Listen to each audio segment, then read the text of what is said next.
بسم اللہ الرحمن الرحیم الحمد للہ رب العالمین والعاقبۃ للمتقین والصلاة والسلام علی سید الانبیاء والمرسلین نبینا محمد وعلی آلہ واصحابہ اجمعین ومن تبعہم بإحسان الی یوم الدین۔ سابقہ درس میں ہم نے بیعت العقبہ الاولی، بیعت العقبہ الاولی اور العقبہ الثانیہ اس کو پڑھا تھا۔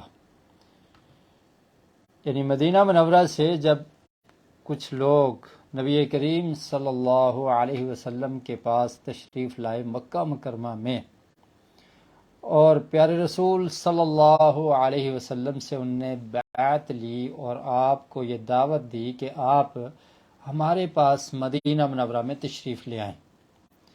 تو یہ جو بیعت ہوئی ایک گھاٹی میں ہوئی تھی، پہاڑوں کے درمیان میں ایک جگہ پر ہوئی تھی، تو اس کو العقبہ کہتے ہیں۔ تو اس بیعت کے بعد کچھ عرصہ گزر گیا، صحابہ کرام وہاں پر موجود ہیں، اسلام مدینہ میں پھیلتا جا رہا ہے۔ تو اب ہجرت کا یہ سلسلہ اس کا آغاز ہوا۔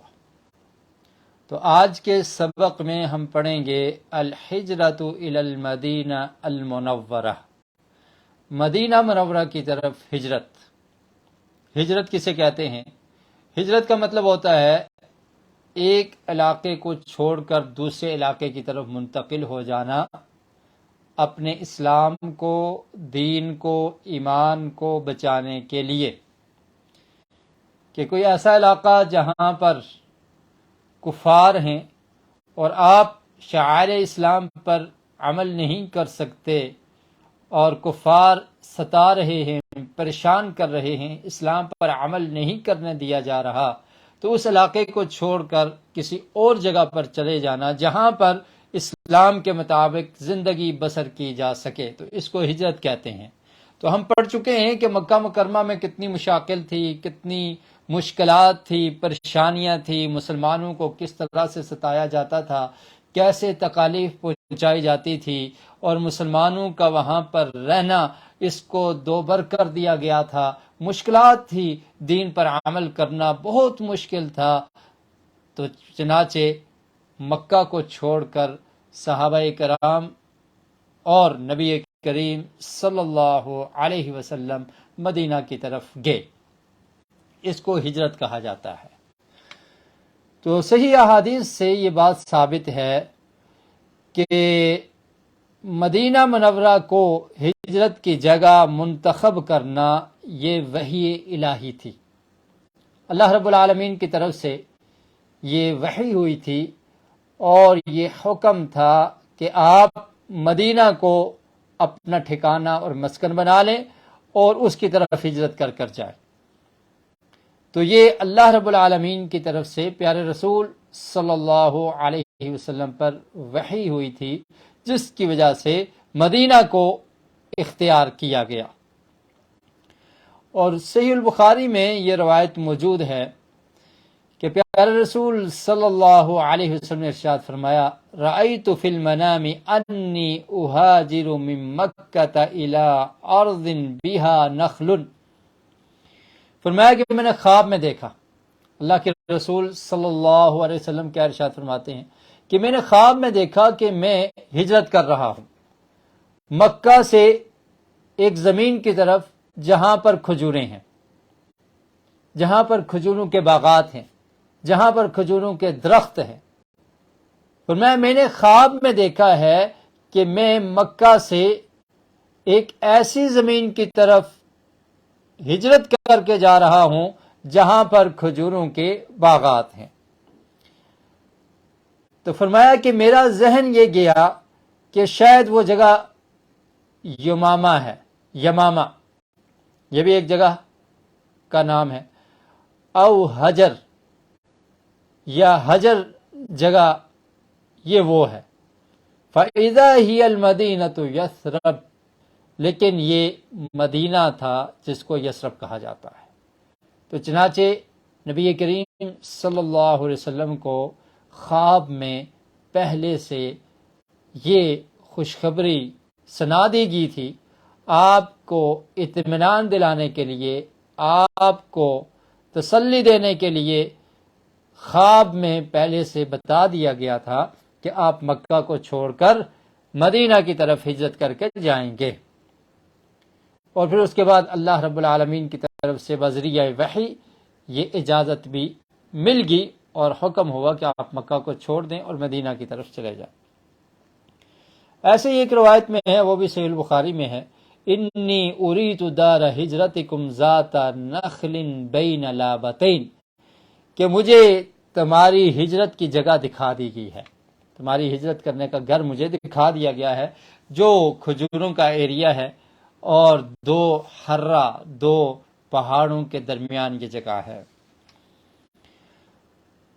تو آقا علیہ الصلوۃ والسلام کو یہ بتا دیا گیا تھا کہ آپ نے مکہ کو چھوڑ کر مدینہ کی طرف ہجرت کرنی ہے، اور یہ وحی الہی کے ذریعے پیارے رسول صلی اللہ علیہ وسلم کو اس کے متعلق بتایا گیا تھا۔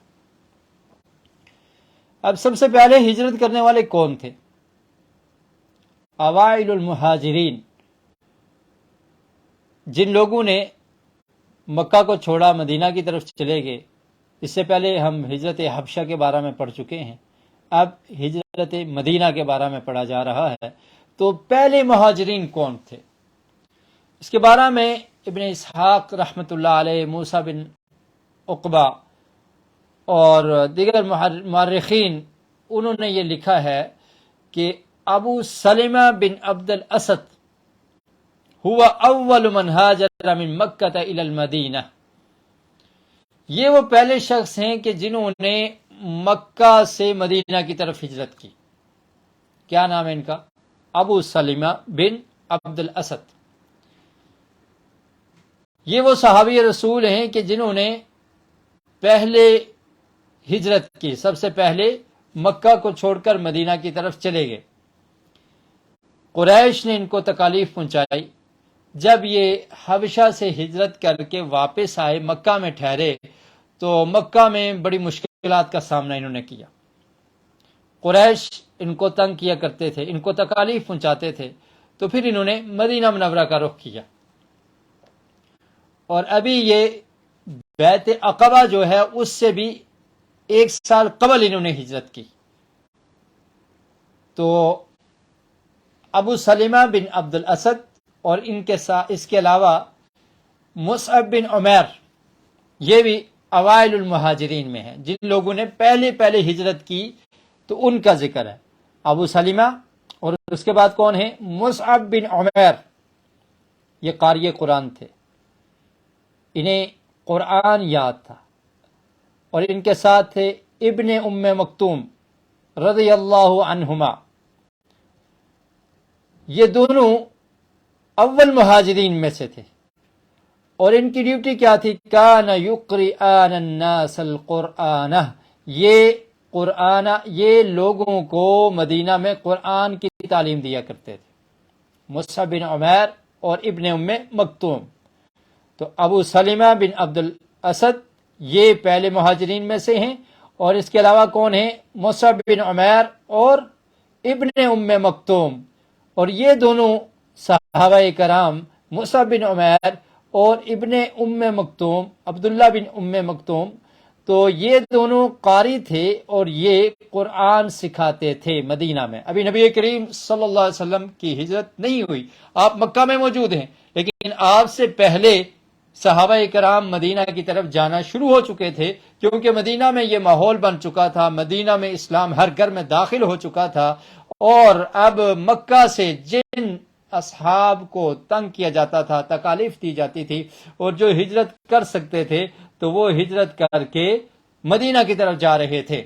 تو ابو سلمہ بن عبد الاسد یہ اوائل المہاجرین میں ہیں، اور ان کے ساتھ مصعب بن عمیر اور ابن ام مکتوم۔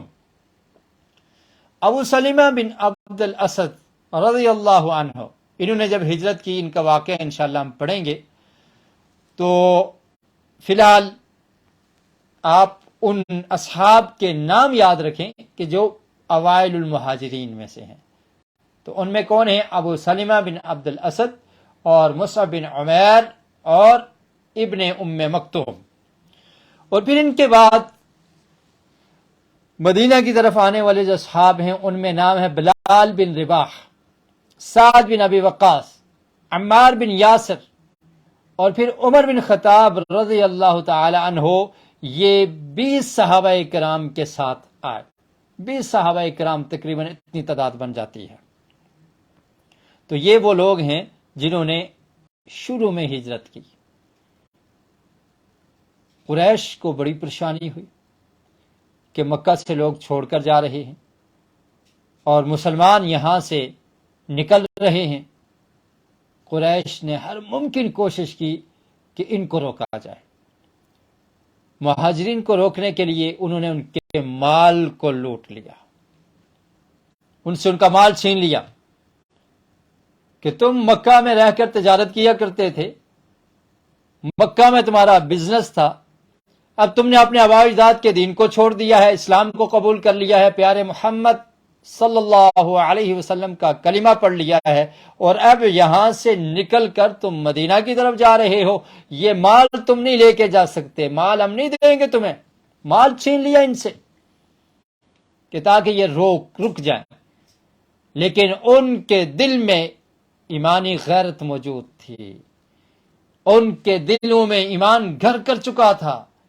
وہ اپنا سب کچھ لٹا سکتے تھے لیکن ایمان کو نہیں چھوڑ سکتے تھے. وہ اپنا سب کچھ لٹا سکتے تھے مگر اسلام کو نہیں چھوڑ سکتے تھے.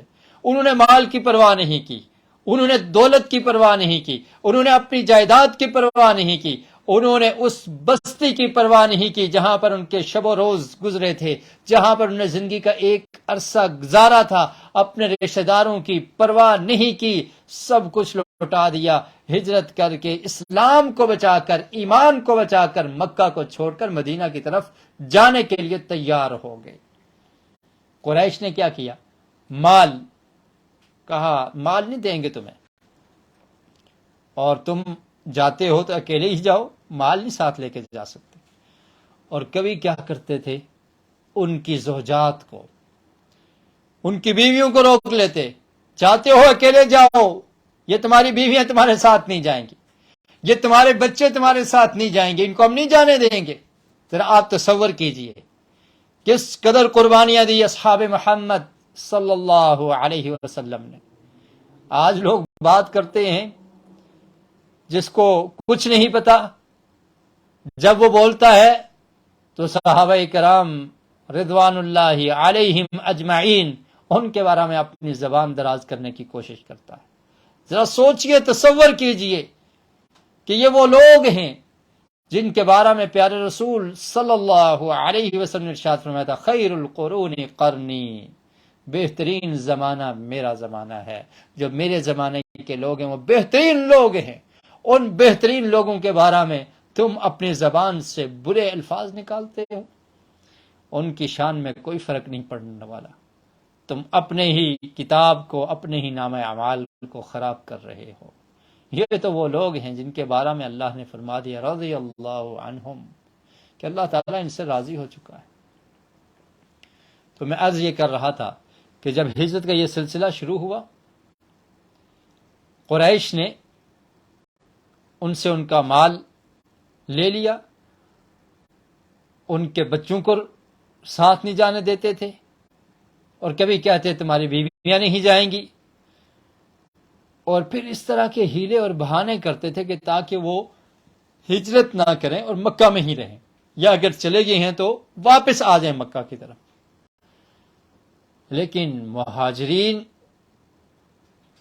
نے قربانیاں دی، اپنے مال کو، اپنے گھر والوں کو، دنیا کو، سب کچھ چھوڑ دیا، لیکن اپنے عقیدے کو نہ چھوڑا، دین اسلام کو نہ چھوڑا. ام سلیمہ رضی اللہ عنہا، یہ ام المومنین ہیں. نبی کریم صلی اللہ علیہ وسلم سے نکاح سے قبل ان کا نکاح ابو سلیمہ بن عبد الاسد سے ہوا تھا۔ پھر جب وہ شہید ہو گئے تو اس کے بعد ان کا نکاح محمد رسول اللہ صلی اللہ علیہ وسلم سے ہوا۔ تو وہ بیان کرتی ہیں ابو سلمہ کا اور اپنا ہجرت کا واقعہ۔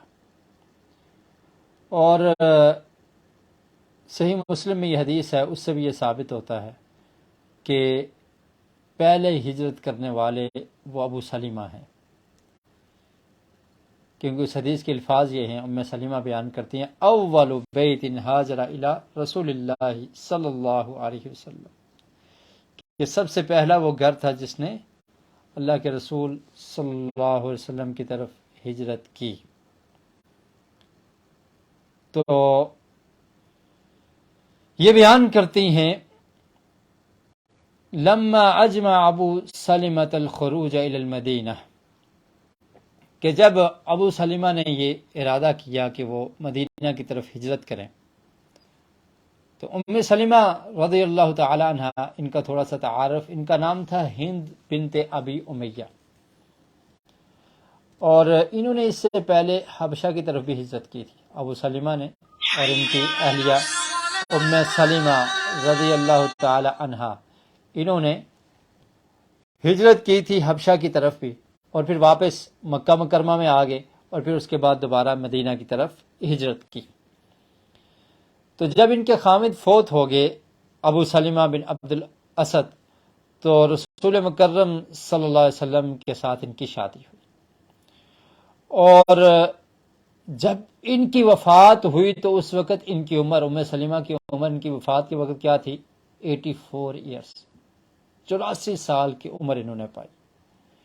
اور روایات میں یہ بھی ملتا ہے کہ جب یہ ہجرت کر رہی تھی تو اس وقت ان کی عمر تھی 23 ایئرس، 23 سال، اور جب رسول مکرم صلی اللہ علیہ وسلم سے ان کی شادی ہوئی تو اس وقت ان کی عمر 27 سال تھی، اور تقریباً 61 ہجری میں ان کی وفات ہوئی ہے، تو اس وقت ان کی عمر 84 سال تھی۔ تو یہ ام سلمہ رضی اللہ تعالی عنہا ہے۔ صحیح مسلم میں جو روایت ہے اس میں ام سلمہ رضی اللہ تعالی عنہ بیان کرتی ہیں کہ کوئی بھی مسلمان جب اس کو کوئی مصیبت پہنچے تو اسے یہ کہنا چاہیے انا للہ و انا الیہ راجعون، اللہم اجرنی فی مصیبتی واخلف لی خیرا منہا الا اخلف اللہ لہ خیرا منہا، کہ اللہ کے رسول صلی اللہ علیہ وسلم کا ارشاد ہے کہ جب کسی کو کوئی مصیبت پہنچے اور پھر وہ یہ الفاظ ادا کرتا ہے اللہم اجرنی فی مصیبتی، کہ اللہ تعالیٰ تو میری اس مصیبت میں میری مدد فرما اور مجھے اس سے بہتر عطا کر دے، تو اللہ تعالیٰ اس کو اس سے بہتر عطا کر دیتے ہیں۔ تو کہتی ہیں کہ جب ابو سلمہ فوت ہوئے تو میں نے یہ کہا ای المسلمین خیر من ابی سلمہ، کہ ابو سلمہ سے بہتر کون مسلمان ہو سکتا ہے؟ یہ وہ ہیں اول بیت ہاجر الی رسول اللہ صلی اللہ علیہ وسلم، یہ سب سے پہلے مہاجر ہیں، اور یہ وہ گھرانہ ہے جس نے سب سے پہلے ہجرت کی۔ تو کہتی ہیں میں نے کہا یہ دعا میں نے پڑھی اللہم اجرنی فی مصیبتی واخلف لی خیرا منہا، اور ساتھ میں یہ کہتی تھی کہ ابو سلمہ سے بہتر مجھے کوئی نظر نہیں آ رہا۔ تو پھر اللہ رب العالمین نے ان کو ام المومنین بنا دیا، اور نبی کریم صلی اللہ علیہ وسلم کے ساتھ ان کا نکاح ہوا۔ تو یہ بیان کرتی ہیں، اپنی ہجرت کا واقعہ بیان کرتی ہیں، کہتی ہیں کہ جب ابو سلمہ نے یہ ارادہ کیا کہ مدینہ کی طرف کوچ کیا جائے، مکہ کو چھوڑ کر مدینہ کی طرف ہجرت کی جائے، رحل علی بعیر، تو انہوں نے ایک اونٹ مہیا کیا اور پھر اس اونٹ پر مجھے بٹھا دیا، اور پھر اپنے ساتھ چلنے لگے، اونٹ کو لے کر چلنے لگے، اور میرے ساتھ میرا بیٹا سلمہ بن ابی سلمہ بھی تھا، ان کا نام تھا سلمہ بن ابی سلمہ، اسی سے ابو سلمہ ان کی کنیت ہے۔ تو ام سلمہ بیان کرتی ہیں کہ اونٹ پر میں بھی سوار تھی، میری گود میں میرا بیٹا بھی تھا، اور ابو سلمہ جو ہیں وہ اونٹ کی لگام کو کھینچ رہے تھے، آگے آگے چل رہے تھے۔ جب بنو مغیرہ بن عبداللہ بن عمر بن مخزوم ان لوگوں نے دیکھا کہ ابو سلمہ مکہ کو چھوڑ کر جا رہے ہیں، تو یہ کون لوگ ہیں؟ بنو مغیرہ بن عبداللہ بن عمر بن مخزوم، یہ قبیلہ ہے ام سلمہ رضی اللہ عنہا کا۔ تو جب انہوں نے دیکھا کہ یہ جا رہے ہیں تو یہ آ گئے اور آ کر کہنے لگے کہ ابو سلمہ آپ تو جا رہے ہو، لیکن تمہارے ساتھ جو تمہاری اہلیہ ہے یہ ہماری بیٹی ہے، اس کا تعلق ہمارے خاندان کے ساتھ ہے، ہم اس کو نہیں جانے دیں گے، اگر جانا ہے تو زوجہ کو چھوڑ دو۔ دیکھیے قربانیاں اسلام کی خاطر، جانا ہے تو ام سلمہ نہیں جائے گی، آپ اکیلے جاتے ہو چلے جاؤ مکہ کی طرف، یہ ہماری بیٹی، اس کو لے کر جاؤ گے، ایسا نہیں ہو سکتا۔ تو بنو مغیرہ بن عبداللہ بن عمر بن مخزوم یہ جو قبیلہ تھا، تو یہ لوگ آ گئے اور انہوں نے آ کر کہا کہ ام سلمہ نہیں جائیں گی۔ فَنَزَعُوا خِتَامَ الْبَعِيرِ مِنْ يَدِهِ فَأَخَذُونِ مِنْهُ، ام سلمہ بیان کرتی ہیں کہ انہوں نے وہ اونٹ کی جو لگام تھی وہ ابو سلمہ کے ہاتھ سے چھین لی اور پھر مجھے پکڑ لیا، کہا کہ یہ نہیں جا سکتی۔ اور جب یہ معاملہ ہوا تو اس وقت بنو عبد الاسد بھی آ گئے، جن کا تعلق ابو سلمہ کے خاندان سے تھا۔ قبائلی تعصب تو تھا اس وقت، اگرچہ یہ سب ہی مشرک تھے لیکن قبائلی تعصب موجود تھا۔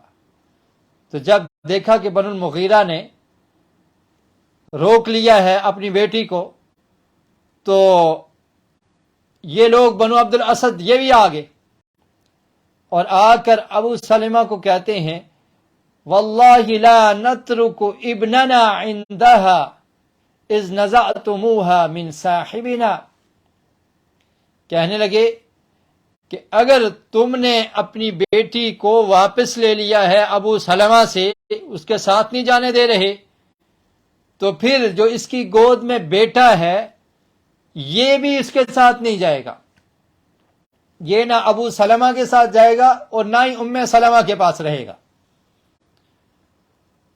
اس کو بھی چھین لیا کہ یہ بھی نہیں رہے گا، یہ ہمارا بیٹا ہے، تم بنی مغیرہ سے تعلق رکھنے والے ہو، تم اپنی عورت کو لے جاؤ جو ابو سلمہ کی بیوی ہیں، لیکن بیٹا اس کا باپ چونکہ ہمارے قبیلے سے ہے، یہ بھی ہمارے قبیلے سے ہو گیا، لہذا بیٹا ہمارے پاس رہے گا۔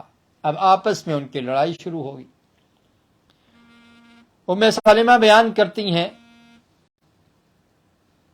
کہ فَتَجَاذَبُوا ابْنِي سَلَمَةَ بَيْنَهُمْ حَتَّى خَلَعُوا يَدَهُ، کہ انہوں نے اس طرح سے کھینچنا شروع کر دیا کہ میرے بیٹے کا ہاتھ ہی نکال دیا،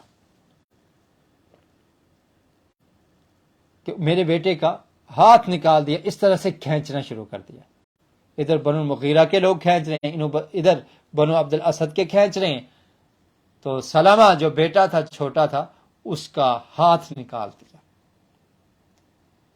وَانْطَلَقَ بِهِ بنو عبد الاسد، اور آخر کار اس کے قبیلے کے لوگ، یعنی جو ابو سلمہ کے قبیلے کے لوگ تھے، ظاہر ان کے بیٹے کا قبیلہ بھی وہی تھا، تو وہ لے کر جانے میں کامیاب ہو گئے۔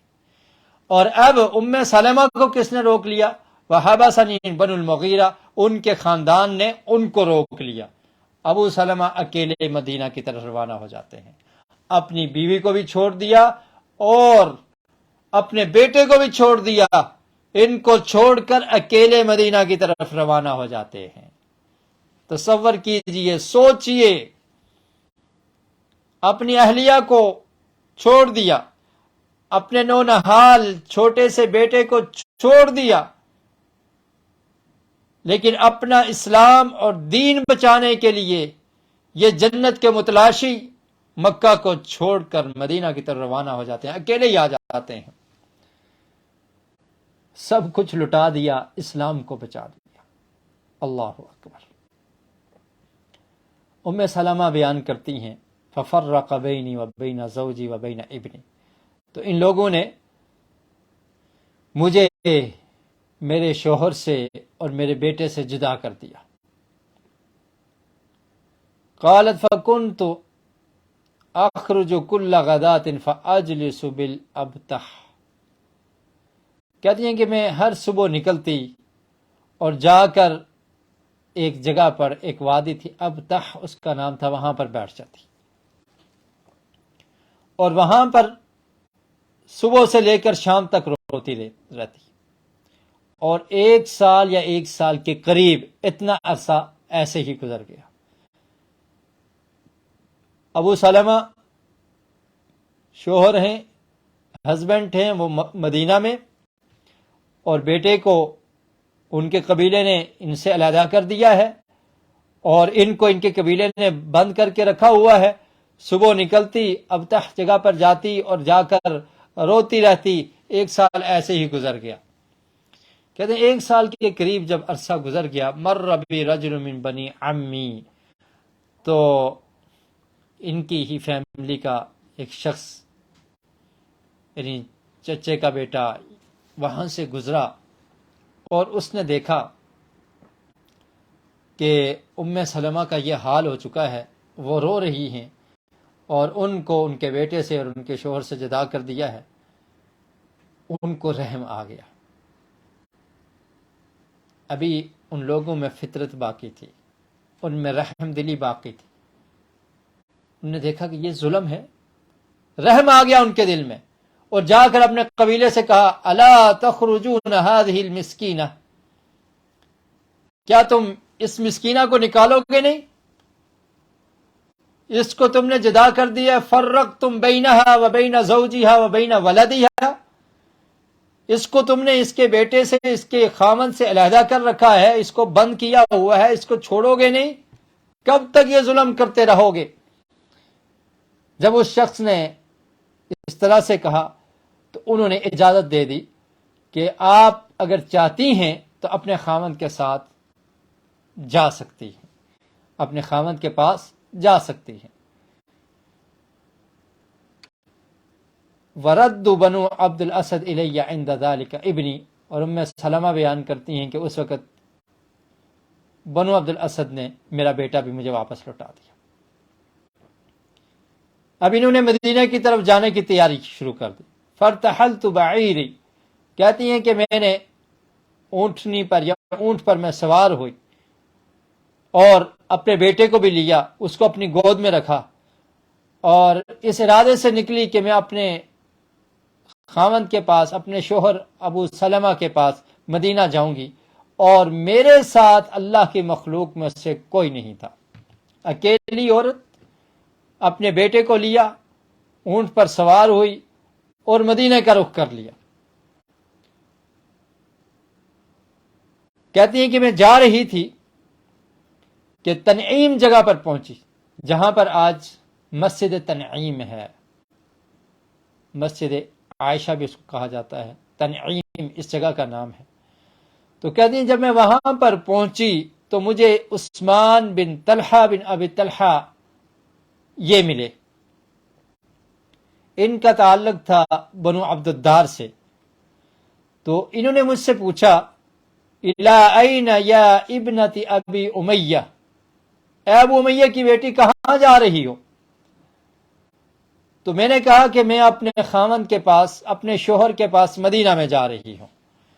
تو عثمان بن طلحہ نے پوچھا کہ تمہارے ساتھ کوئی ہے؟ تم اکیلی اور اتنا لمبا سفر، تمہارے ساتھ کوئی ہے؟ تو وہ کہنے لگی، ام سلمہ نے جواب دیا لا واللہ الا اللہ و بنی ھذا، کہ میرے ساتھ اللہ ہے اور میرا یہ بیٹا ہے، اس کے علاوہ کوئی نہیں ہے، چھوٹا بیٹا جس کو گود میں اٹھایا ہوا ہے کوئی نہیں ہے، اور میں اکیلی ہی جا رہی ہوں مدینہ کی طرف۔ کہتی ہیں کہ عثمان بن طلحہ نے میرے اونٹ کی لگام کو پکڑ لیا اور پھر کہا کہ تم اکیلی نہیں جا سکتی، میں تمہیں تمہاری منزل تک پہنچاؤں گا۔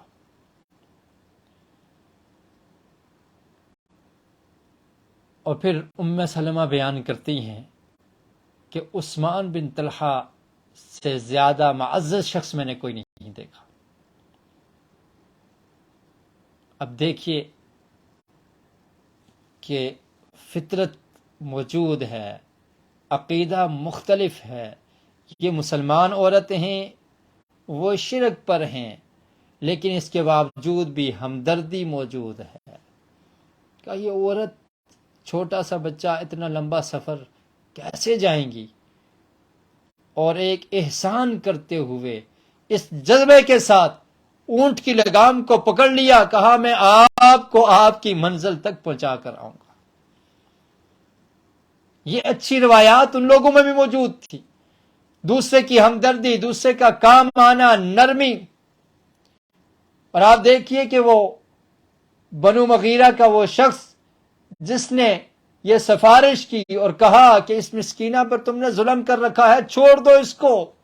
ظلم کو وہ لوگ بھی ناپسند کیا کرتے تھے، شرک کرنے کے باوجود انسانی ہمدردی ان کے اندر موجود تھی، اور اللہ رب العالمین نے یہ انسان کی فطرت میں یہ چیزیں رکھی ہیں۔ لیکن آج کچھ لوگ سب کچھ بھول جاتے ہیں، جب ظلم کرنے پہ آتے ہیں سب کچھ بھلا دیتے ہیں، اس طرح کے ظلم کرتے ہیں۔ اللہ المستعان۔ اسلام کا نام لینے والے، اپنے آپ کو مسلمان کہلانے والے عثمان بن طلحہ، ان کو دیکھ لیجئے، مسلمان عورتیں ہیں، ام سلمہ مدینہ کی طرف جا رہی ہیں، دیکھا اکیلی ہیں، کہا میں آپ کو پہنچا کر آتا ہوں۔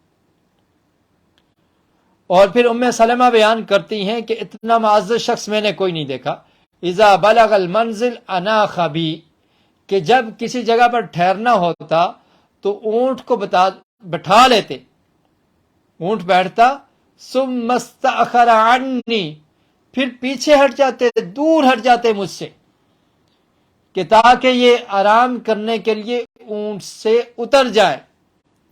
اور جب میں اتر جاتی اور اس کے بعد پھر اونٹ کو لے کر جاتے اور ایک جگہ پر باندھ دیتے، درخت کے ساتھ باندھتے، اور پھر دور جا کر کسی درخت کے نیچے وہاں پر وہ آرام کرتے۔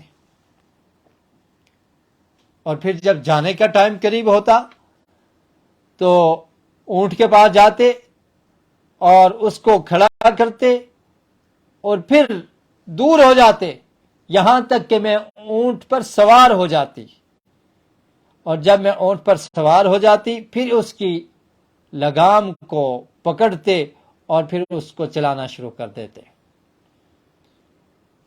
اور فرماتی ہیں ام سلمہ کہ ایسے ہی کرتے رہے یہاں تک کہ انہوں نے مجھے مدینہ تک پہنچا دیا۔ راستے میں کتنی بار رکے، لیکن یہ حیا تھی، یہ چیز ان کے اندر موجود تھی، عورت کی رسپیکٹ، اس کی عزت۔ اگرچہ وہ مسلمان عورتیں ہیں، یہ شرک پر ہیں، لیکن شرم و حیا موجود ہے، غیرت موجود ہے، یہ رسپیکٹ موجود ہے، اور پھر دور رہے تاکہ کوئی شک اور شبہ اس چیز کا بھی اندیشہ نہ ہو۔ اور پھر کس طرح سے ہمدردی کا جذبہ ان لوگوں کے اندر موجود تھا کہ ہمدردی کرتے ہوئے صرف اس لیے کہ یہ اکیلی ہیں مکہ سے مدینہ تک چلے گئے اور جا کر وہاں پر ان کو چھوڑ دیا۔ ام سلمہ بیان کرتی ہیں فلما نظر الى قریۃ بنی عمرو بن عوف بقباء، فرمایا کہ جب انہوں نے دیکھا اس بستی کی طرف جس کو قباء کہا جاتا ہے، یا اس بستی کا نام بنو عمر بن عوف تھا. تو جب اس کی طرف دیکھا تو مجھے کہا کہ آپ کا خامد اس بستی میں ہے.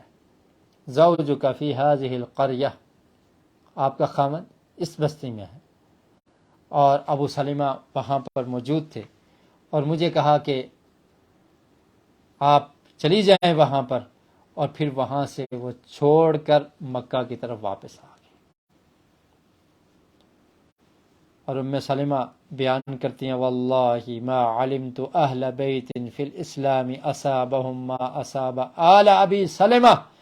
بیان کرتی ہیں کہ اللہ کی قسم میں نے اسلام میں ایسا کوئی گھرانہ نہیں دیکھا کہ جس کو اتنی مصیبت پہنچی ہو جیسے ابو سلمہ کو مصیبت پہنچی ہے. آل ابو سلمہ کو، یعنی ان کی پوری فیملی کو جیسے مصیبت پہنچی کہ جب ابو سلمہ ہجرت کر کے آئے تو اکیلے ان کو آنا پڑا، بیوی کو چھوڑ دیا، ان سے چھین لیا گیا، بچے کو ان سے چھین لیا گیا، اور پھر بعد میں ان کی اہلیہ ام سلمہ اور ان کا بیٹا یہ اکیلے آتے ہیں. تو اس طرح سے مصیبت ان پر آئی. اور پھر بیان کرتے ہیں وما رأیت صاحبا قط اکرم من عثمان بن طلحہ. بیان کرتی ہیں کہ عثمان بن طلحہ سے زیادہ معزز شخص میں نے کوئی نہیں دیکھا. کہ اتنے معزز تھے کہ کس قدر ہمدردی تھی ان کے اندر. اور ممکن ہے کہ اسی وجہ سے ان کے دل میں ہمدردی اور فطرت موجود تھی، اور پھر صلح حدیبیہ کے بعد انہوں نے اسلام کو قبول کر لیا تھا.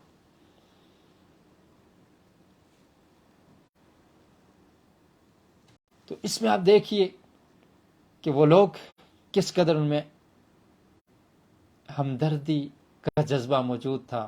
اور عثمان بن طلحہ رضی اللہ عنہ چونکہ بعد میں انہوں نے اسلام کو قبول کر لیا تھا، تو کس طرح سے انہوں نے یہ اچھا اقدام کیا اور مکہ سے مدینہ منورہ پہنچ گئے.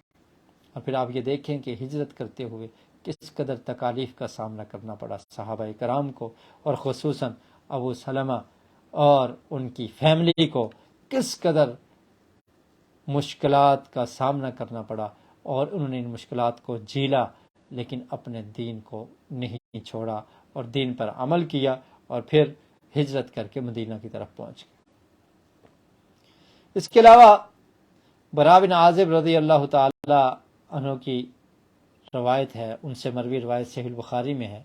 وہ بیان کرتے ہیں کہ جو لوگ پہلے ہجرت کر کے آئے تھے ان میں ابو سلمہ کے علاوہ مصعب بن عمیر، ابن ام مکتوم، اور ان کے علاوہ بلال، سعد، عمار بن یاسر، اور پھر اس کے بعد عمر بن خطاب بھی رضی اللہ تعالی عنہ بھی ہجرت کر کے مدینہ کی طرف آئے.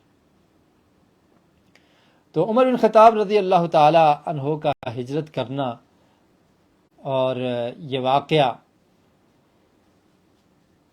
اس کے بارے میں حضرت عمر بن خطاب رضی اللہ تعالی عنہ خود بیان کرتے ہیں. کہتے ہیں کہ ہم نے جب ہجرت کا ارادہ کیا تو میں تھا اور میرے ساتھ عیاش بن ابی ربیعہ تھے، اور تیسرے شخص تھے حشام بن عائس بن وائل السہمی. تو یہ تین لوگ تھے، حضرت عمر اور ان کے ساتھ عیاش بن ابی ربیعہ اور حشام بن العاص بن وائل السہمی. تو یہ تین اشخاص تھے جب انہوں نے ہجرت کا ارادہ کیا، اور ایک جگہ جس کو صرف کہا جاتا ہے وہاں پر، بنو غفار کی وہ جگہ تھی، وہاں پر یہ جمع ہوئے. اور پھر انہوں نے کہا کہ ہم میں سے اگر کسی کو بھی روک دیا گیا، اس کو فتنے میں مبتلا کر دیا گیا، تو وہ اگر رک گیا تو جو ہم دو رہ جائیں گے تو ہم ہجرت کو جاری رکھیں گے. تو کہتے ہیں کہ صبح جب ہوئی تو میں اور عیاش بن ابی ربیعہ ہم اس جگہ پر پہنچ گئے، عند التناضب. تو اس جگہ پر پہنچ گئے اور حشام کو روک دیا گیا اور انہیں فتنے میں مبتلا کر دیا گیا، یعنی ان کو روک دیا قریش نے اور وہ نہ آ سکے. تین لوگوں کا ارادہ تھا، حضرت عمر، عیاش بن ابی ربیعہ اور حشام بن العاص بن وائل السہمی، تو 3 تھے. تو ہشام کو روک دیا گیا رضی اللہ عنہ، اور حضرت عمر اور عیاش بن ابی ربیہ یہ آ گئے. تو جب مدینہ کی طرف جانے لگے اور مدینہ میں پہنچے تو عمر بن عوف، بنی عمر بن عوف، یہ اس قبیلے کا نام ہے اور اس جگہ کا نام ہے جہاں پر مسجد قباء ہے. تو وہاں پر جب یہ پہنچے حضرت عمر اور عیاش بن ابی ربیہ، تو وہاں پر مشرکین کی طرف سے ابو جہل بن ہشام اور حارث بن ہشام وہ بھی پہنچ گئے عیاش بن ابی ربیہ کے پاس. ابو جہل اور حارث، ابو جہل بن ہشام اور حارث بن ہشام یہ آگے ادھر مسجد قباء کے پاس مدینہ میں آگے. آئے کس لیے ہیں؟ عیاش بن ابی ربیہ کو لینے کے لیے. حضرت عمر کے ساتھ جو آئے تھے ان کو لینے کے لیے آئے ہیں. اور یہ ان کے چچا زاد تھے، چچا زاد بھائی تھے، اور ایسے ہی وہ دونوں ان کے ماں کی طرف سے یعنی دودھ کے بھائی بھی تھے. تو جب وہ مدینہ میں پہنچے اور ابھی رسول مکرم صلی اللہ علیہ وسلم مکہ میں ہی ہیں، تو ابو جہل اور حارث یہ دونوں آئے ہیں عیاش بن ربیہ کو لینے کے لیے. اور آ کر عیاش بن ابی ربیہ جو ان کا چچا کا بیٹا تھے ان سے بات کرنے لگے اور کہا کہ آپ کی ماں نے یہ نظر مانی ہے کہ وہ اپنے سر میں کنگھی اس وقت تک نہیں کریں گی جب تک اپنے بیٹے عیاش بن ابی ربیہ کو دیکھ نہیں لیتی. عیاش بن ابی ربیہ رضی اللہ تعالی عنہ ان کو دیکھ نہیں لیتی اس وقت تک وہ کنگھی نہیں کریں گی. دیکھیے کتنی مصائب تھے، کتنی پریشانیاں تھیں. والدہ نے یہ قسم کھا لی کہ میں اس وقت تک کنگھی نہیں کروں گی جب تک اپنے بیٹے عیاش بن ابی ربیہ کو نہیں دیکھ لیتی. تو حارث بن ہشام اور ابو جہل بن ہشام یہ دونوں مدینہ میں پہنچ گئے کہ جا کر عیاش بن ابی ربیہ کو واپس لے آئے اور آ کر اس سے کلام کی. عیاش بن ابی ربیہ رضی اللہ تعالیٰ عنہ سے بات کی کہ آپ ہمارے ساتھ واپس چلو، آپ کی ماں نے یہ قسم کھائی ہے. تو عیاش بن ابی ربیہ اب واپسی کے لیے تیار ہیں. حضرت عمر نے ان کو روکا کہ یہ لوگ تمہیں فتنے میں مبتلا کر دیں گے، یہ تمہارے دشمن ہیں، یہ تمہیں روک لیں گے اور تمہیں کوئی مصیبت میں ڈال دیں گے، تمہیں فتنے میں مبتلا کر دیں گے، لہذا تم ان کے ساتھ نہ جاؤ. تو عیاش بن ابی ربیہ کہنے لگے کہ میں اپنی والدہ کی قسم کو پورا کرنے کے لیے جا رہا ہوں. ابر قسم امی، کہ میں ان کی جو قسم ہے تو میں چلا جاؤں گا تو ان کی یہ قسم پوری ہو جائے گی، اور وہاں پر میرا مال ہے میں وہ بھی لے کر آؤں گا. تو حضرت عمر نے کہا کہ تو جانتا ہے کہ میں قریش میں امیر آدمی ہوں اور میرے پاس بڑا مال ہے. فَلَكَ نِصْفُ مَالِي وَلَا تَذْهَبْ مَعَهُمَا، تو میں تمہیں یہ نصیحت کرتا ہوں کہ تم میرا آدھا مال لے لینا لیکن ان کے ساتھ نہیں جانا. اب دیکھیے صحابہ کرام کے اندر مال کی محبت نہیں ہے، مال کو لٹانے والے ہیں، اسلام کے لیے قربان کرنے والے ہیں. کہا عیاش بن ابی ربیہ آپ میرا آدھا مال لے لیں، ان کے ساتھ نہ جائیں، یہ آپ کو کسی مصیبت میں مبتلا کر دیں گے، یہ آپ کو روک لیں گے، آپ دین کو بچا لیں، ان کے ساتھ نہ جائیں. خیر عیاش بن ابی ربیہ کہنے لگے کہ وہ جانا ہی چاہتے تھے. اور پھر یہاں پر ہمارے لیے بھی یہ سبق ہے کہ اگر آپ کسی شخص کو دین پر لاتے ہیں یا کوئی کام بتاتے ہیں تو اگر مال کی ضرورت پڑتی ہے تو مالی طور پر بھی اس کا تعاون کریں. ایک شخص مجھے کہنے لگا، آپ جانتے ہیں یہاں پر ہانگ کانگ میں، خصوصاً ہانگ کانگ میں، باقی جگہوں پر بھی ہوتا ہوگا، تو ڈلیوری کا کام کیا جاتا ہے جس میں شراب بھی بسا اوقات ڈلیور کیا جاتا ہے اور بسا اوقات پگ کا گوشت وہ بھی ہوتا ہے، حرام چیزیں ہوتی ہیں ان کو پہنچایا جاتا ہے. تو یہ کام درست نہیں. ایک شخص نمازی شخص تھا، وہ کہنے لگا کہ میں یہ کام کر رہا ہوں، میرے پاس کوئی اور جاب نہیں ہے لیکن میں اس کو چھوڑنا چاہتا ہوں. خیر میں نے اس کو کہا چھوڑ دو اس کو، اور اس کو کسی اور شخص نے بھی مجھ سے پہلے اس سے بات کی اور اس نے یہ مشورہ دیا کہ تم چھوڑ دو، اور بڑا اصرار کیا کہ تم یہ کام چھوڑ دو، تو اس نے کہا کہ آپ اتنا کر لیں، میں کام چھوڑنے کے لیے تیار ہوں، میرے 1 مہینے کا جو خرچہ ہے وہ تقریباً 10,000 ہے، تو آپ مجھے $10,000 دے دیں، اور یہ بھی نہیں کہ مجھے دینے ہیں بلکہ قرض کے طور پہ دے دیں، میں آپ کو واپس لوٹا دوں گا، تو میں اس کام کو آج ہی چھوڑ دیتا۔ اب جب پیسے کی باری آتی ہے تو ہر انسان پیسے سے محبت کرتا ہے، اس نے کہا قرض کے طور پہ دے دیں، کہا نہیں یہ نہیں ہو سکتا۔ اب مسئلہ بتانا آسان ہوتا ہے لیکن اس کو حل کرنا یہ اصل مسئلہ ہے، یہ اصل چیز ہے کہ آپ اس پریشانی کو دور کر دیں، اس پرابلم کو سولو کر دیں۔ تو خیر اس نے مجھے بتایا کہ وہ آدمی مجھے تو یہ کہہ رہا تھا، لیکن جب میں نے اس کو یہ کہا تو وہ کہنے لگا کہ نہیں یہ کام میں نہیں کر سکتا، پیسہ آپ کو قرض بھی نہیں دے سکتا۔ خیر اللہ تعالی نے اس کی مدد کی، اس کے دل میں یہ بات آ گئی اور وہ سمجھ گیا۔ میں نے کہا آپ کوشش کریں، اس نے کوشش کی، اس کو کوئی اور جاب مل گئی اور اس نے اس کام کو چھوڑ دیا۔ تو میں بتانا یہ چاہ رہا تھا کہ حضرت عمر رضی اللہ تعالیٰ عنہ کو دیکھیے، عیاش بن ابی ربیعہ رضی اللہ تعالیٰ عنہ ان کو کہتے ہیں کہ تو اگر مال لینے مکہ جا رہا ہے تو نہ جا، تیرا اپنا مال ہے، وہ لینے جا رہا ہے نہ جاؤ، وہاں پر خطرہ ہے کہ تجھے یہ لوگ فتنے میں مبتلا کر دیں گے، ان کے ساتھ نہ جاؤ، میرا آدھا مال ہے میں تمہیں دیتا ہوں۔ یہ قربانی کا جذبہ تھا، یہ ہمدردی تھی، مال کی قیمت نہیں تھی، عقیدے کی قیمت تھی، مال کی قیمت نہیں تھی، اسلام کی محبت تھی، مسلمان کے ساتھ ہمدردی کا جذبہ ان لوگوں میں پایا جاتا تھا۔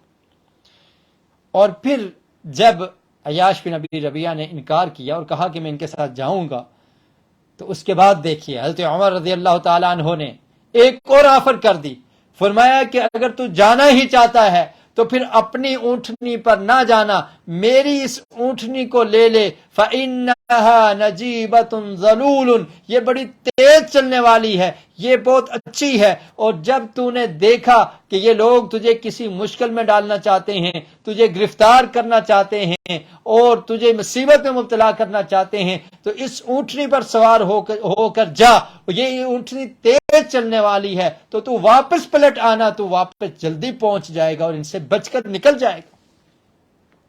خیر وہ اونٹنی لے لی اور ابو جہل اور حارث بن ہشام ان کے ساتھ جانے لگے۔ جب راستے میں پہنچے تو انہوں نے وہی اپنا وار کیا، اور ابو جہل نے کہا کہ آپ کی اونٹنی بہت تیز چلتی ہے، تو نے تو ہمارے اونٹوں کو پیچھے چھوڑ دیا ہے، تو کیوں نہ ہو کہ تم ہم سے یہ چینج کر لو تھوڑی دیر کے لیے۔ عیاش بن ابی ربیعہ نے کہا کہ ٹھیک ہے کوئی بات نہیں۔ جب انہوں نے اپنی اونٹنی کو بٹھایا، انہوں نے بھی اونٹ کو بٹھایا اور پھر چینجنگ کرنے لگے، تبدیلی کرنے لگے، جب زمین پہ آئے تو وہ ان دونوں نے یعنی ابو جہل نے اور حارث بن ہشام نے دونوں نے حملہ کر لیا، اٹیک کر دیا اور ان کو پکڑ لیا، اور پھر پکڑ کر رسیوں سے باندھ دیا اور ان کو باندھ کر لے گئے اور پھر مکہ میں ان کو داخل کر دیا۔ تو اس طرح سے مصائب کو جھیلا، پریشانیوں کو جھیلا صحابہ کرام نے، اور پھر ان کو اس طرح سے اس مصیبت کا اور آزمائش کا سامنا کرنا پڑا۔ اور جب اس طرح سے عیاش بن ابی ربیعہ چلے گئے اور پھر نبی کریم صلی اللہ علیہ وسلم جب مدینہ میں آئے تو قرآن مجید کی یہ آیت نازل ہوئی، یا عبادی الذین اسرفوا علی انفسهم لا تقنطوا من رحمت اللہ ان اللہ یغفر الذنوب جميعا انه هو الغفور الرحیم وانیبوا الی ربکم واسلموا له من قبل ان یأتیکم العذاب ثم لا تنصرون واتبعوا احسن ما انزل الیکم من ربکم من قبل ان یأتیکم العذاب بغتة وانتم لا تشعرون۔ تو عمر بن خطاب رضی اللہ تعالیٰ عنہ کہتے ہیں کہ اس آیت کو میں نے لکھا ایک صحیفے میں اور پھر اس کو ہشام بن عاص کی طرف بھیجا۔ یہ نہیں آ سکے تھے نا حضرت عمر، جب ہجرت کے لیے آئے تو ان کے ساتھ کون کون لوگ تھے؟ ان کے ساتھ ہشام بن ابی العاص تھے، تو یہ وہاں پر مکہ میں ہی رک گئے تھے، کافروں نے ان کو روک لیا، اور پھر ان کے ساتھ عیاش بن ابی ربیعہ یہ آئے تھے، لیکن ان کو مدینہ سے آ کر واپس لے گئے ابو جہل اور حارث۔ تو یہ کہتے ہیں کہ جب یہ آیت نازل ہوئی، اس آیت میں کیا تھا کہ اللہ تعالیٰ فرماتے ہیں اے میرے وہ بندو اسرفوا علی انفسہم، جن نے اپنے نفسوں پر زیادتی کی ہے، ظلم کیا، وہ اللہ کی رحمت سے نا امید نہ ہو۔ اللہ تعالیٰ گناہوں کو معاف کرنے والا ہے، سب گناہوں کو معاف کرنے والا ہے، بے شک وہ غفور ہے اور رحیم ہے۔ اور اب تمہیں کیا کرنا ہے؟ وَأَنِيبُوا إِلَىٰ رَبِّكُمْ، اپنے رب کی طرف لوٹ جاؤ، پلٹ آؤ، وَأَسْلِمُوا لَهُ، اور اس کے فرما بردار بن جاؤ، اس سے پہلے کہ تمہارے پاس عذاب آ جائے اور پھر تمہاری مدد نہ کی جائے، یا موت آ جائے۔ موت سے پہلے توبہ کر لو، اسلام کو قبول کر لو اور مطیع اور فرما بردار ہو جاؤ، اور اللہ رب العالمین کی طرف سے جو نازل کیا گیا ہے تمہارے رب کی طرف سے بہترین جو بات ہے اس کو قبول کر لو، اور اس عذاب سے بچ جاؤ کہ وہ عذاب اچانک آ جائے اور تمہیں اس کا شعور ہی نہ ہو۔ حضرت عمر کہتے ہیں کہ اس آیت کو میں نے لکھ کر ہشام بن عاص کی طرف بھیجا کہ ہم یہ سمجھتے تھے کہ جن لوگوں کو وہاں پر روک دیا گیا ہے یا فتنے میں مبتلا ہو گئے ہیں، ہجرت نہیں کر سکے، تو انہوں نے بڑا گناہ کیا ہے، ان سے یہ جرم ہوا ہے، تو پتہ نہیں ان کو معافی ملے گی یا نہیں ملے گی۔ تو اللہ رب العالمین نے جب یہ آیت نازل کی تو میں نے لکھ کر بھیج دی کہ اللہ تعالیٰ ہر گناہ کو معاف کر سکتا ہے، اگر کافروں نے تمہیں روک لیا، تم ہجرت نہیں کر سکے، تو اللہ تعالیٰ غفور ہے، رحیم ہے، وہ معاف کرنے والا ہے، اس کی رحمت سے نومید نہیں ہونا۔ اب کام یہ ہے کہ اب جب تمہیں سمجھ آ گئی ہے، پلٹ آؤ، اسلام کو قبول کر لو، اس کو فالو کرو، اس پر عمل کرو، اللہ کے عذاب سے ڈرتے ہوئے دین اسلام پر عمل کرنے والے بن جاؤ، اللہ تعالیٰ تمہاری پہلی خطاؤں کو معاف کر دے گا۔ تو کہتے ہیں کہ یہ آیت میں نے ہشام بن عاص کی طرف لکھ کر بھیجی، اور پھر انہوں نے اس کو پڑھا، اور ان کو اللہ تعالیٰ نے اس آیت کی سمجھ نصیب فرمائی، اور پھر وہ جب رسول مکرم صلی اللہ علیہ وسلم کے ساتھ آئے اور یہاں پر پہنچے تو ان کو بڑی خوشی ہوئی اس بات سے کہ اللہ رب العالمین نے ہمارے ان گناہوں پر پکڑ نہیں کی جو مشرکین نے روک لیا، اور یہ اس وجہ سے ہجرت نہ کر سکے۔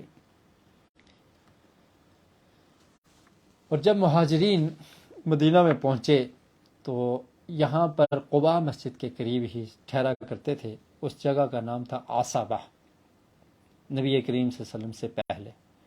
اور یہاں پر ایک صحابی تھے، ان کا نام تھا سالم بن معقل، جو کہ ابو حذیفہ رضی اللہ عنہ کے غلام تھے۔ یؤمہم فی مسجد قباء لکونہ اکثرہم قرآنا، تو یہ مسجد قباء میں نبی کریم صلی اللہ علیہ وسلم کی آمد سے قبل یہ امامت کرایا کرتے تھے۔ کون تھے امام؟ سالم بن معقل مولا ابی حذیفہ، ابو حذیفہ کے غلام تھے، سالم ان کا نام تھا، اور کیا تھے؟ صحابہ کرام کے امام تھے۔ وجہ کیا تھی؟ جس میں حضرت عمر بھی تھے اور دیگر صحابہ کرام، سعد بن ابی وقاص، بلال بن رباح اور دیگر صحابہ کرام موجود تھے، لیکن سالم بن معقل کو قرآن زیادہ یاد تھا، تو اس لیے وہ امامت کروایا کرتے تھے۔ اور یہ روایت صحیح بخاری میں موجود ہے کہ سالم مولا ابی حذیفہ یا ام المہاجرین الاولین و اصحاب النبی صلی اللہ علیہ وسلم فی مسجد قباء، کہ مسجد قباء میں جو صحابہ کرام ہجرت کر کے آئے تھے اور اصحاب محمد صلی اللہ علیہ وسلم جو وہاں پر موجود تھے، ان کے امام ایک غلام تھے۔ اب آزاد لوگ موجود ہیں اور غلام کی وہ حیثیت نہیں ہوتی جو آزاد کی حیثیت ہوتی ہے، عزت والے ہیں، شرف والے ہیں، لوگ موجود ہیں، لیکن سالم کو کیوں آگے کیا گیا؟ وجہ کیا تھی؟ ان کو امام کیوں بنایا گیا؟ کہ یہ قرآن زیادہ ان کو یاد ہے، یہ قرآن کو زیادہ پڑھنے والے ہیں۔ تو اس سے ہمیں یہ پتہ چلتا ہے کہ امامت کا حقدار وہ ہے۔ ایک تو امامت ہے نا بادشاہت، اس کی بات نہیں ہو رہی، مسلح امامت پر اس کو کھڑا کیا جائے گا کہ جس کو قرآن زیادہ یاد ہوگا، جو قرآن زیادہ پڑھنا جانتا ہے، جس کو قرآن زیادہ یاد ہے، اس مجلس میں جتنے لوگ موجود ہیں ان میں سے قرآن جس کو زیادہ یاد ہے اس کو آگے کر دیا جائے گا۔ اور یہ اصول ہے، آپ دیکھیں دیگر صحابہ کرام بھی موجود ہیں، اور یہ صحیح البخاری کی جو روایت ہے اس میں یہ موجود ہے کہ عمر رضی اللہ تعالیٰ عنہ بھی موجود ہیں، ابو سلمہ بھی موجود ہیں، زید موجود ہیں، عامر بن ربیعہ موجود ہیں، اور اس روایت کے یہ الفاظ بھی ہیں کہ ابو بکر رضی اللہ تعالیٰ عنہ بھی موجود ہیں۔ اگرچہ اس کا جواب دیگر محدثین نے دیا کہ وہ جب آتے تھے تو وہ بھی موجود ہوتے تھے، یا پھر جب وہ ہجرت کر کے آئے تو اس وقت تک بھی یہی جو سالم بن معقل تھے تو یہ امامت کروایا کرتے تھے کیونکہ ان کو قرآن زیادہ یاد تھا۔ تو اس سے بھی یہ پتہ چلتا ہے کہ جس کو قرآن زیادہ یاد ہو اس مجلس میں جتنے لوگ موجود ہیں تو اس کو امامت کے لیے آگے کیا جائے گا۔ تو ہجرت کا یہ واقعہ ابھی اس کا آغاز ہوا ہے، اور جو پہلے ہجرت کرنے والے لوگ تھے ان کا تذکرہ ہم نے آج کیا، ابو سلمہ اور ان کی اہلیہ ام سلمہ رضی اللہ تعالی عنہم جمیعا، ان کا واقعہ آپ نے سنا، اور اس کے علاوہ اور دیگر جو صحابہ کرام تھے جو پہلے ہجرت کرنے والے ہیں، ان میں ابن ام مکتوم ہیں اور مصعب بن عمیر ہیں، ان کو اللہ کے رسول نے بھیجا تھا کہ آپ پہلے جائیں اور وہاں کے لوگوں کو قرآن سکھائیں، اور اس کے بعد حضرت عمر بھی ہیں، بلال بن رباح ہیں، سعد بن ابی وقاص ہیں۔ تو یہ لوگ ہجرت کر کے پہلے سے مدینہ منورہ میں آ چکے تھے۔ اس کے بعد پھر نبی کریم صلی اللہ علیہ وسلم ہجرت کر کے آئے، تو اس کو انشاءاللہ ہم اپنے اگلے سبق میں پڑھیں گے۔ اللہ رب العالمین سے دعا ہے کہ اللہ تعالی ہمیں قرآن و سنت کو سمجھنے کی اور نبی کریم صلی اللہ علیہ وسلم کی پیاری سیرت کے پیارے واقعات کو سمجھنے کی، ان پر عمل کرنے کی اور ان کو اپنانے کی توفیق نصیب فرمائے۔ وآخر دعوانا ان الحمد للہ رب العالمین۔ سبحانک اللہم وبحمدک، اشہد ان لا الہ الا انت استغفرک واتوب الیک۔